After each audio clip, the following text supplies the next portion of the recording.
welcome back to the Natural Animal Podcast. In this episode, we're continuing our deep dive into your animal's nervous system. If you haven't listened to part 1 yet, I encourage you to start there. We explored how the nervous system develops in cats and dogs, what it does, and why it's so central to their overall well-being, from digestion and immunity to behavior and healing.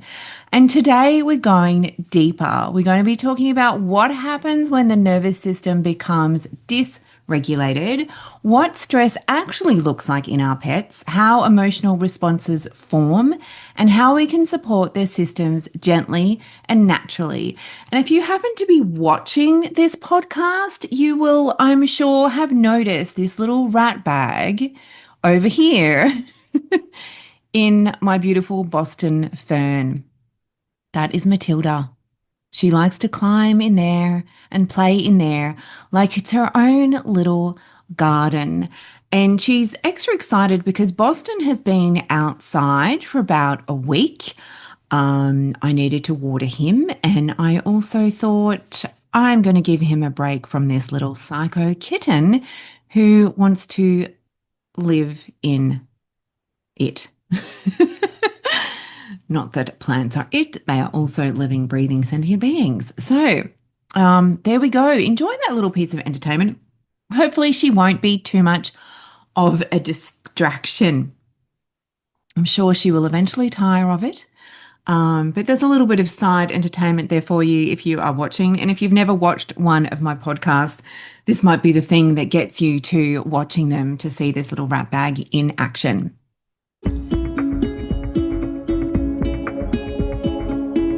Hello and welcome to the Natural Animal Podcast. I'm your host, Ruth Hatton.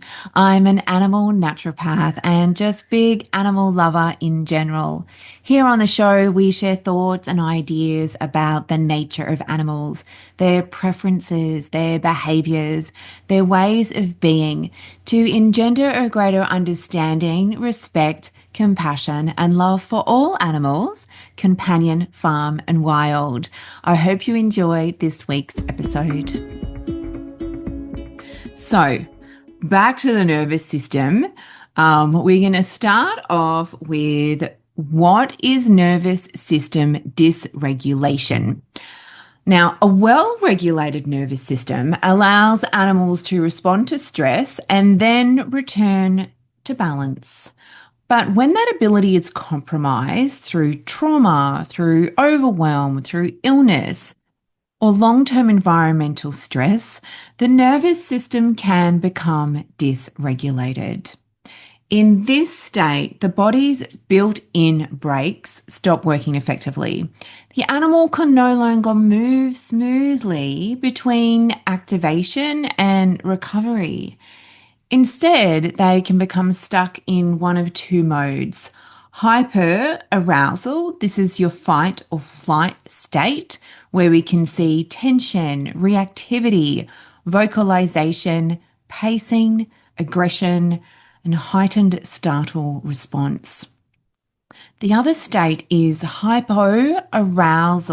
This is your freeze or collapse state, where we might see shutdown, withdrawal, chronic fatigue, flatness, and a reluctance to engage.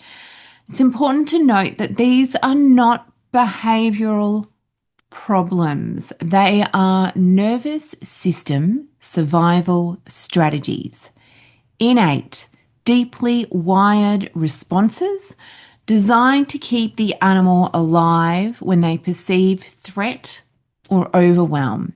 These responses originate in the more primitive parts of the brain stem and the limbic system, which operate below conscious awareness. When an animal perceives danger, even if the threat is no longer present, the nervous system prioritizes survival over connection, digestion, or learning. In hyperarousal, the body prepares to run or fight. Muscles tense, heart rate increases, and the animal becomes alert to every sound and movement in their environment. In hypoarousal, where fight or flight isn't an option, the body shuts down to conserve energy. This is the freeze or collapse state. Both of these are protective mechanisms, not conscious choices. When we understand this, it helps us to move from frustration to compassion and shifts our approach from one of control to one of support. Animals with dysregulated systems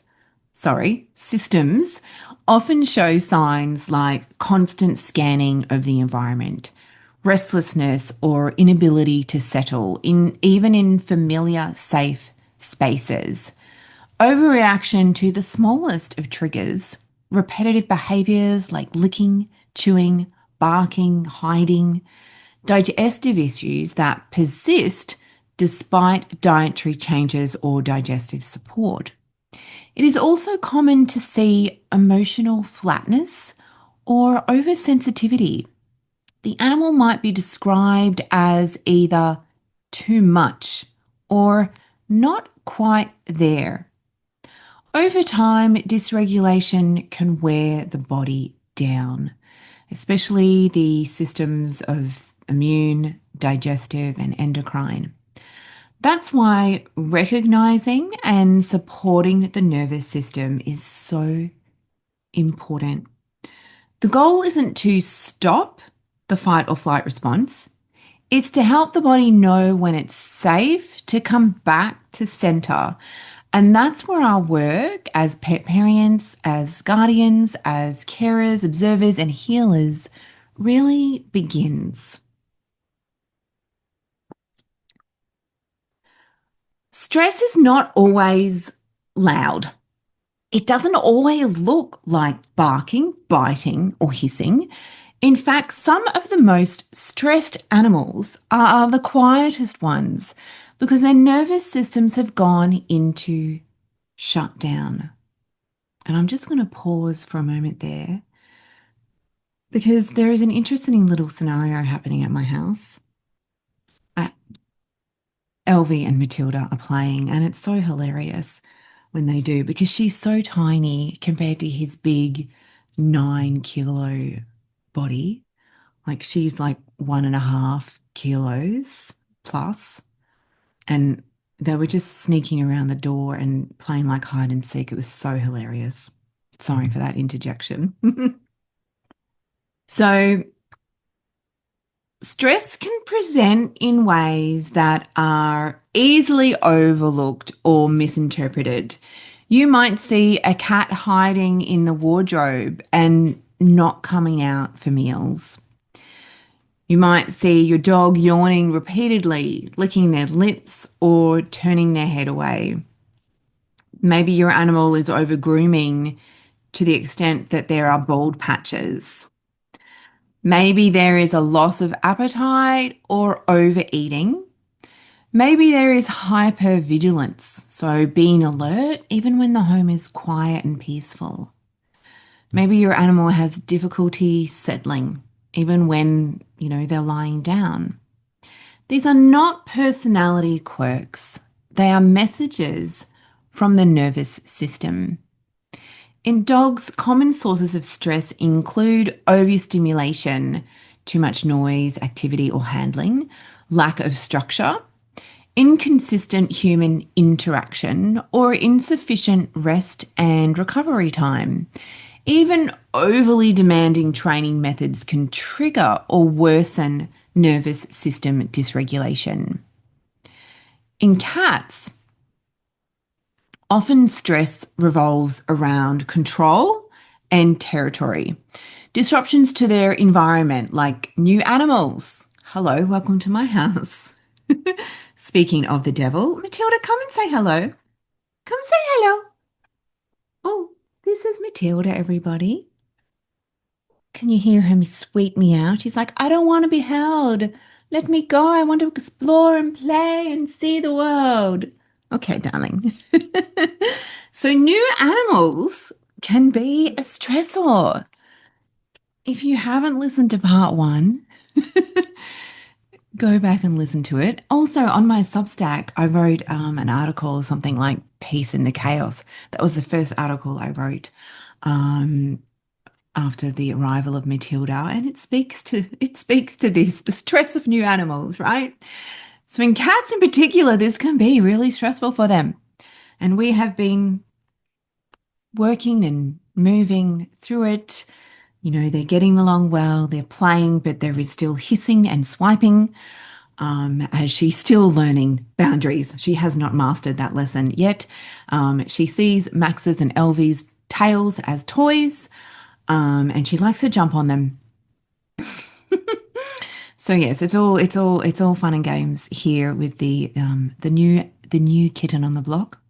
So other things that can stress out cats, in addition to new animals, is changes in routine or even rearranging furniture. This can trigger nervous system strain. So can overhandling. So me overhandling Matilda just now. She's like, oh, let me go, let me go. Strong smells and a lack of safe hiding places. And similarly to dogs, too much noise or activity can also be a stressor for them, especially when we're talking about cats. They don't always want to be touched. They don't always want you around. Cats really appreciate and love their own space, and they want to be entertained and cuddled only when they want to be. So it's about being aware of that. As I've said, before, cats are not small dogs. You have to work with them differently. You have to relate with them differently than you do with dogs. So what happens when the nervous system is pushed too far, too long? This is where we begin to see signs of autonomic nervous system shutdown, also known as the freeze or collapse response. In these cases, the body moves beyond fight or flight into a state of conservation and withdrawal. It's not calm, it's survival. An animal in shutdown might appear flat or vacant with a dull look in their eyes. They might lie still and not respond to voice or touch. They might avoid all interaction, not out of disinterest, but self-protection. They might stop eating or drinking even when food is offered. They might urinate or defecate where they wouldn't normally, especially when touched or moved. And they might seem like they are simply enduring the world rather than engaging with it. Now, for my cat Elvie, whenever he hasn't done it for a very long time, but one of his ways of sending me a message when he was upset about something would be to pee on my bed. And so I was, when Matilda came along, I was like, oh my God, I really hope Elvie doesn't pee on the bed. And luckily he didn't, even though he did have quite a stressful experience with that, dilated pupils. He wasn't eating, he was actually vomiting. He didn't urinate or defecate anywhere that he wouldn't normally. He did seem like he was simply enduring the world, but it was just one day for him, and now he's fine. He was dealing with some stuff, right? Not just Matilda. So in veterinary settings, animals in this state may be described as stoic or shut down. In homes, they're often mislabeled as easygoing or low maintenance, when in fact, their nervous system is frozen. One of the more extreme examples of nervous system breakdown in cats is a condition called feline dysautonomia, also known as Key-Gaskell syndrome. It is rare, but it offers a powerful window into what happens when the autonomic nervous system, the part that regulates heart rate, digestion, bladder function, and more, essentially stops working. Cats with dysautonomia may show dilated pupils that don't respond well to light, third eyelid protrusion, dry nose and mouth due to decreased tear and saliva production, difficulty swallowing or regurgitation after eating, constipation, bladder issues or urinary incontinence, lethargy with little interest in food, interaction or play, a sense of deep withdrawal, being present in body but absent in spirit.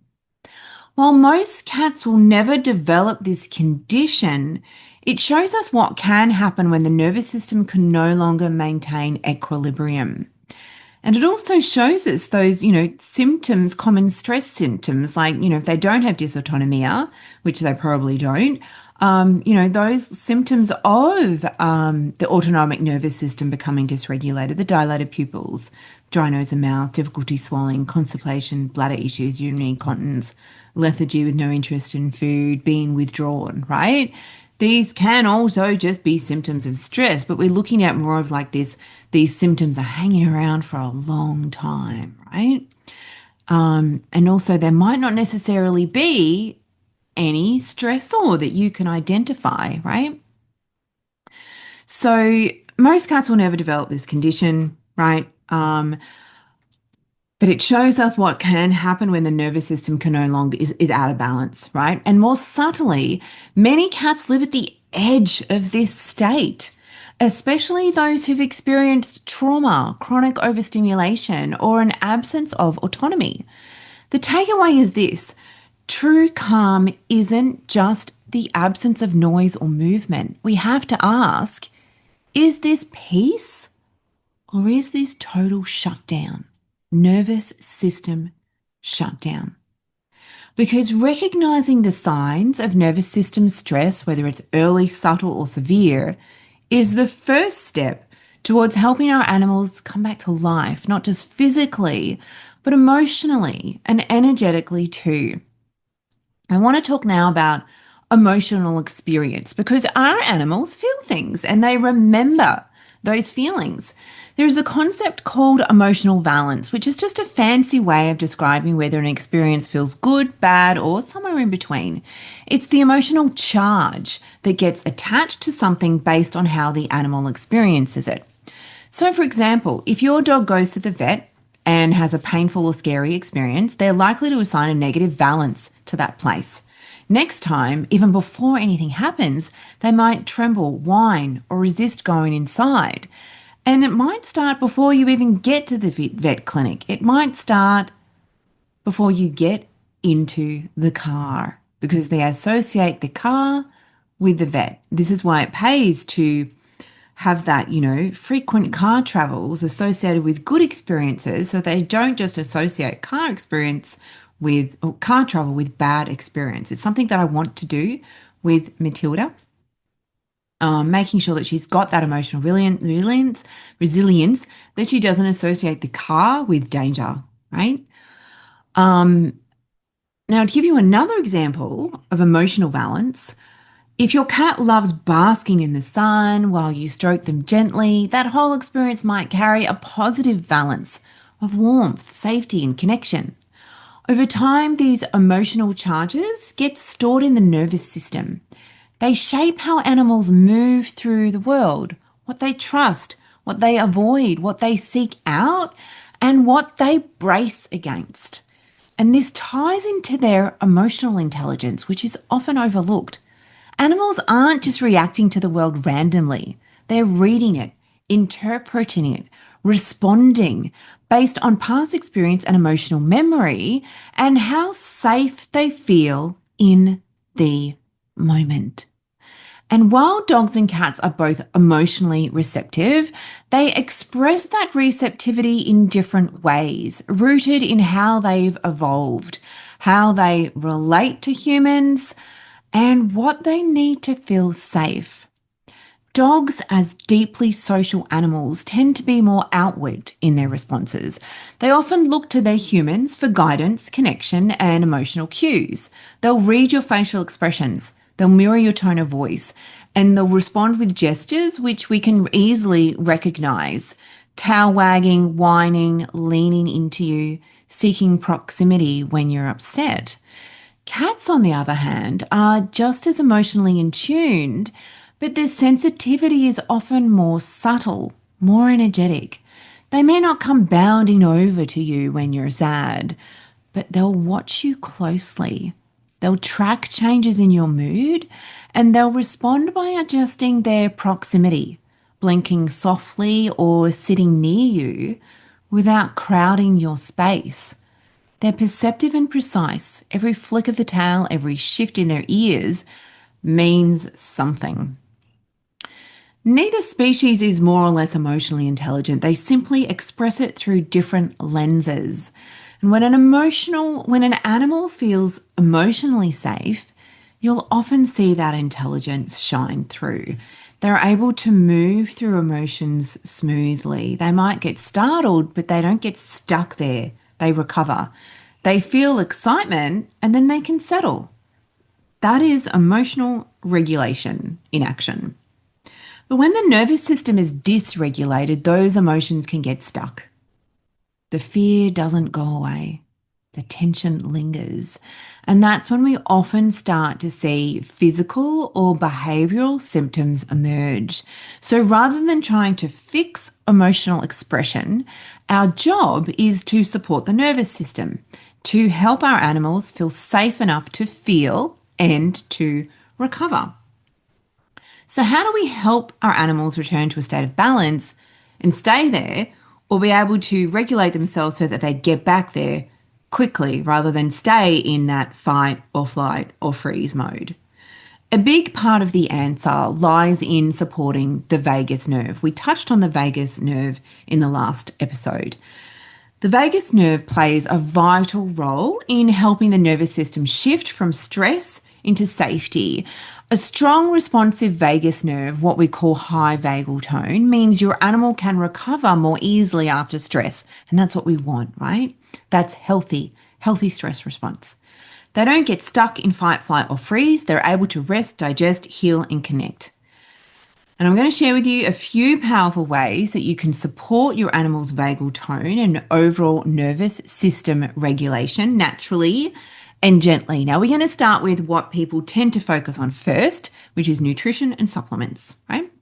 So from a supplemental perspective, you'll be looking at things like omega-3 fatty acids. Why? These support the brain and nerve health. They reduce inflammation. They promote calm focus. So where do we get these omega-3 fatty acids from? Foods like sardines, salmon, mackerel, herring, or supplementation. And my favorites are greenlet mussel, oil or powder, and algae oil.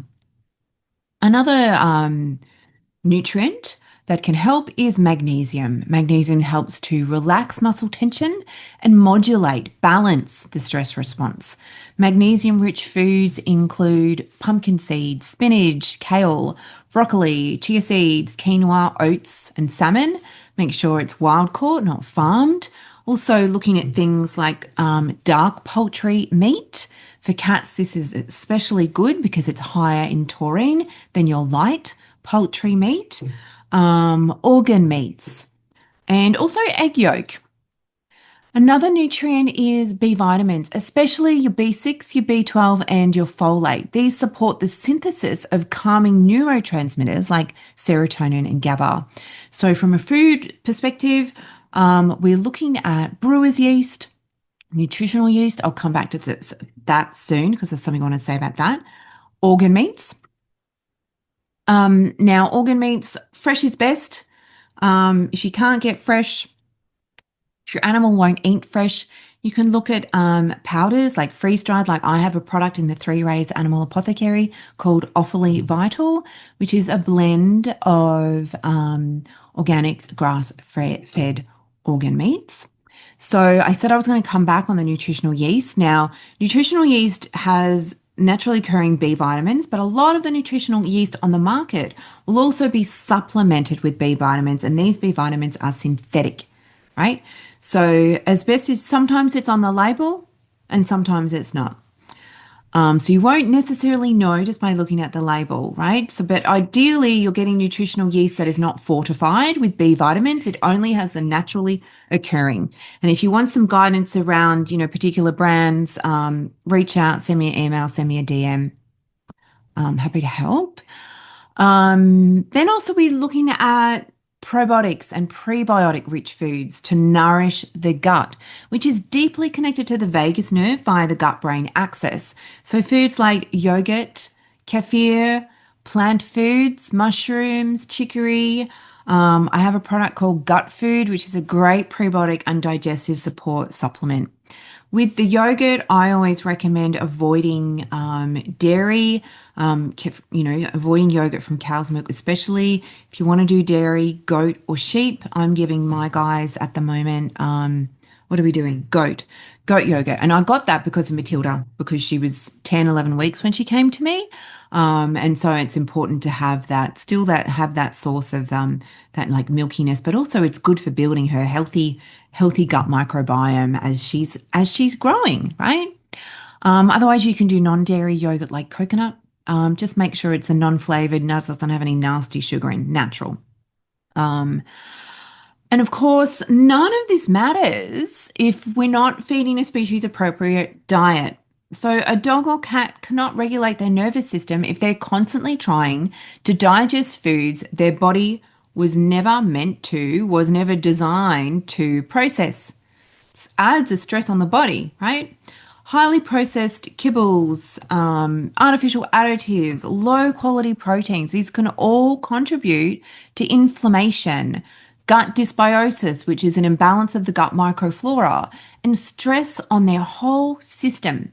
But when we feed in alignment with their biology, real whole foods that mirror what their species has evolved to thrive on, we give their body and nervous system a foundation of calm and balance, let alone just whole body health, right? Now, I've talked about this a lot in other episodes, nutrition. So if you're new to the idea of species appropriate feeding, or you're ready to explore this way of nourishing your animal more deeply, I have some resources that can help you. Just head on over to my holistic animal wellness library at ruthhatton.com. If you want to get that direct link, it's ruthhatton.com/library. I'll pop that into the show notes for you. And you can grab a copy of the Real Food Diet for Dogs or Real Food Diet for Cats ebook, or get both in a discounted bundle if you're raising a mixed species household. Diet support is one of the most foundational, let me say that again. Your animal's diet, changing their diet to one that is biologically appropriate, that contains real whole foods, is one of the most foundational shifts you can make to support not only your animal's physical health, but their emotional and energetic well-being too. A well-fed nervous system is a more resilient nervous system. So go and have a check out of those ebooks on my website. I do also have a course, Real Food Nutrition, if you want to go really, really, really deep. Now, next I want to look at, so that's nutrition and supplementation that supports a healthy nervous system. Next, I want to look at herbs and botanicals. So once you've got the nutritional foundation in place, we can start layering in some gentle plant allies to support the nervous system even further. So let's have a look at some herbs. I want to start with herbs that have the nervine action. These herbs work directly with the nervous system to calm, soothe, and ease tension without sedation. They're especially helpful for animals who are reactive, anxious, or just holding a lot of nervous energy in their body. Some of my go-to nervines include skullcap and lemon balm. Skullcap eases nervous tension and supports deep rest. And lemon balm is calming and uplifting and also supports digestion, which is often impacted by stress. I also love passion flower, but it does have a mild sedative action as well as a nervine action. All herbs will have multiple actions, right? Skullcap is not just a nervine. Lemon balm is not just a nervine. Passion flower is not just a nervine. So, any kind of sedative herb can interact with sedative medications, right? So if you're medicating your animal for anxiety, definitely, the chances are that if you're giving a sedative herb, you're going to increase the effects of that medication because you're putting more sedative action into the body, right? Passion flower helps relax the mind and body, but it's particularly useful for animals that can't settle, right? But as I said, it does have that mild sedative action as well. Then there are the adaptogens, right? These herbs help the body adapt to stress more gracefully over time. They're kind of like they're going to create that beautiful, healthy, emotional nervous system resilience, right? They're not about quick fixes, they're about building resilience.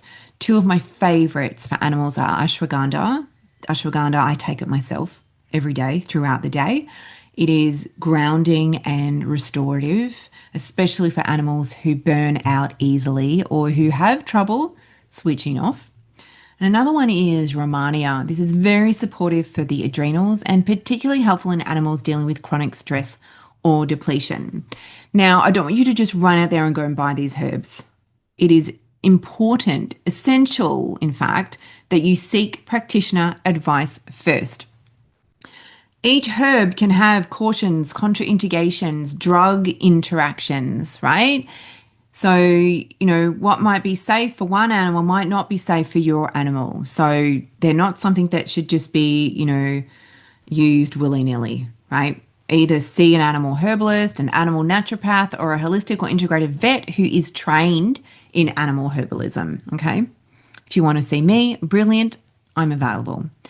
Now, if you're looking for a ready-made herbal option, I have a blend that brings these calming nervous system supportive herbs together. It's called Tranquility.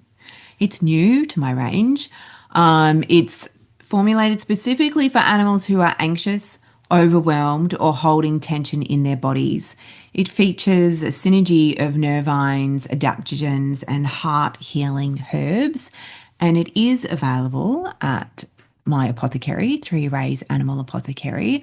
I also have their flower essences, which are beautiful for more emotional support on an energetic level. These work subtly but deeply, helping to shift emotional states, release trauma, and bring animals back into emotional equilibrium. You will find a range of flower essence blends at the apothecary that are crafted to gently support emotional balance, release trauma, and bring your animal back into their center, like Serenity, Safe and Secure, and Balance. They're three of my flower essence blends at Three Rays Animal Apothecary. I also do custom flower essence blends personalized to what your animal's individual needs are. Now, sometimes it's not about what we do, but how we show up. And this brings us into my next category, energetic and emotional support. One of the most powerful things you can offer your animal is your own regulation, your presence, your calm, your energy. Our companion animals are incredibly attuned to us, and through a process called co-regulation, they pick up on our nervous system state and often mirror it. So when we ground ourselves, slow down, soften, remember to breathe slowly, deeply, they feel that and can become that too. Energy healing is a beautiful way to support the emotional body. It bypasses words and works directly with the energetic body, clearing blockages, releasing stored tension, repressed emotions, and helping your animal return to a state of flow, energetic flow and harmony all throughout their being.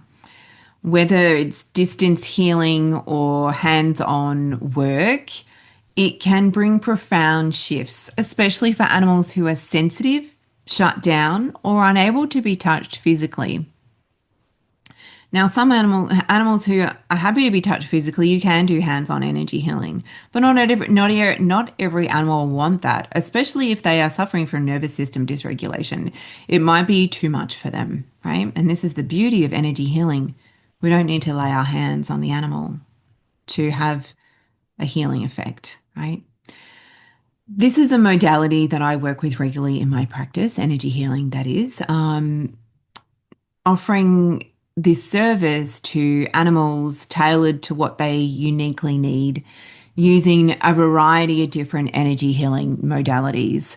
If this is something you would like to explore for your animal or even for yourself, because remember, like I said, it's also about your regulation, your nervous system resilience, your stress response, right? The health of your nervous system. So I do offer energy healing for humans as well, and I do it all remotely. So if you would like to explore that, learn more or book a session, you can do that at ruthhatton.com/bookings. Even something as simple as placing your hands gently near their body, breathing deeply, and being fully present can invite a shift. It doesn't need to be dramatic to be impactful. Gentle touch can also help activate the vagus nerve and promote relaxation, especially around the chest, base of the ears, sides of the neck, or running your hands softly along the spine can help activate the vagus nerve and bring the body into a calmer state. I do this with my cats a lot, Elvie especially, and sometimes I'll also bring in, I created this beautiful blend for him recently to help with, the new animal in the home, which is a blend of essential oils and flower essences. And so I use that a few times a week. I don't use it every day for him, just when I feel that he needs that bit of extra support. And so I will just stroke my hands down his spine. And when I do that, even without that little remedy, like if he's sitting up or standing up, he will just drop gently to the ground and lay down and just receive it. And so adding in that mix, that essential oil and flower essence blend into it, just kind of like up levels things. And that's something I offer as well on Three Rays Animal Apothecary is bespoke essential oil blends. And I can pop in flower essences in there too. So there's lots of different ways that we can support our animals, right? One thing to remember is to make sure that your animal invites the contact. If you go and place your hand on your animal to stroke them and they walk away, let them walk away. They don't want to receive that right now. Consent matters, even in healing, especially in healing, right? You have to have their permission. Having a predictable rhythm to the day, meals at consistent times, quiet time in the afternoon, bedtime rituals, gives the nervous system a sense of safety. Routine helps to lower cortisol levels and builds trust in your animal's environment. And don't underestimate the healing power of your voice. A soft, rhythmic tone, whether you're speaking, humming, or simply breathing steadily beside your animal, can be incredibly soothing, especially in moments of distress. Your voice, your nervous system becomes an anchor they can tether to. We also have at our fingertips such beautiful healing music, right? Playing that, right? High vibrational music can be such a support for the environment, right? For your environment, for your animal's environment, for you, for your animal. Remember, emotional healing. Sorry, I'm repeating what I was saying because I have my script in front of me. Actually, no, I haven't said that part, and I love this part. Okay, here we go again. And remember, emotional healing isn't always about doing, it's about being. Being still, being receptive, being present, being open. Offering your calm as their refuge. Being as... Oh, I totally mucked that up. I'm just going to start the whole thing again. Remember, emotional healing isn't always about doing. It's about being still, being receptive, being present, being open, offering your calm as their refuge, being a safe space for your animal to return to. And let's not forget, and we've kind of touched on this with, the emotional energy piece, but let's not forget the space that they live in, your home. A well regulated nervous system is supported by an environment that feels safe, not just physically, but energetically and emotionally. That means species appropriate enrichment, opportunities to sniff, stalk, chew, hide, stretch, and rest. This is how animals complete their natural behavioural cycles, which in turn supports nervous system satisfaction. So, take a cat, for example. You want to help your cat go to sleep, play with them, especially a young one, play with them. And Matilda's like eyeballing me right now. Play with them, feed them, play with them again, and then they'll be ready to sleep, right? Matilda, they're supposed to be, this is normally sleep time, you know, and I thought this would be a good time to record the podcast, but Matilda's wide awake. Hey. So yes, species appropriate enrichment is very, very important for nervous system health. Another aspect of environmental and sensory enrichment slash support is safe retreat spaces. So making sure they've got those little quiet nooks that they can hide away in. For cats, high shelves. They want to climb, right? Dens or crates, Matilda climbing the plant. Dens or crates for dogs used without pressure. Places where they can decompress without interference. Another one is minimizing sensory overload, loud TVs, loud music, strong cleaning products, synthetic fragrances, chaotic energy. These things can all contribute to nervous system stress, especially for sensitive animals. Offering choice. Do they want to play or do they want to rest? Do they want to be close or do they want to be in their own personal space? Choice builds agency, autonomy. And agency and autonomy is a core part of feeling safe. It's in these small, thoughtful adjustments, how we touch, how we speak, how we shape their space, that deep support, healing and safety unfold. It's about creating the conditions where the body feels safe enough to come back into balance. We tend to look for quick fixes, but nervous system support doesn't work that way. It takes presence, patience, consistency, and above all, it takes safety. Your animal does not need you to be perfect.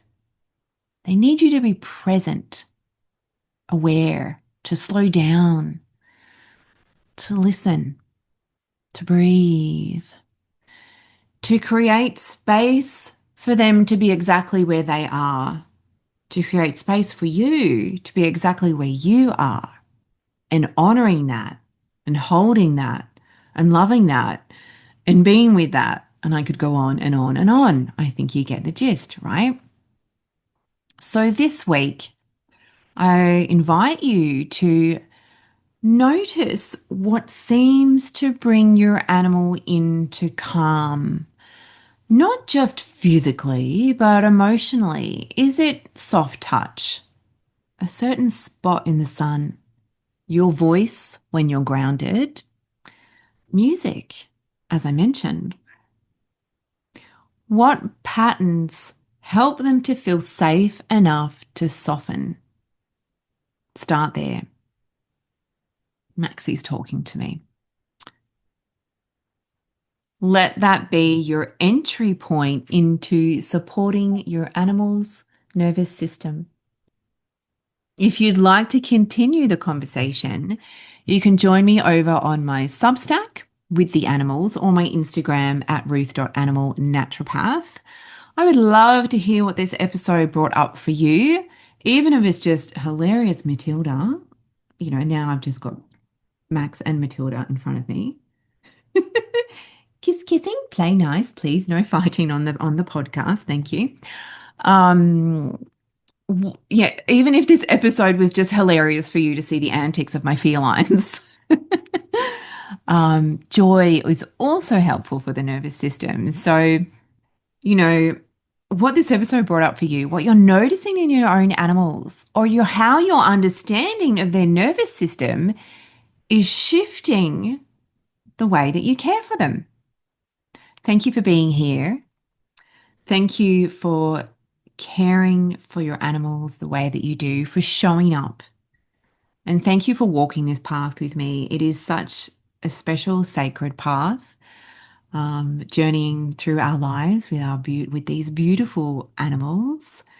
I hope you have an amazing week. I hope you spend some amazingly quality, relaxed, peaceful time with your beautiful animals. And I look forward to connecting with you next time, or like I said, on my Substack or on my Instagram or in my social or my emails. Thank you for listening. Thank you for watching. If you know any pet parents and you feel that this may resonate with them, I would invite you also to please share this episode or this whole podcast with them. Thank you so much. And if you haven't already subscribed, please do that as well, and comment below with your ideas, thoughts, feedback. Okay, enough. I'm stopping now. Thank you so much. I'll connect with you soon.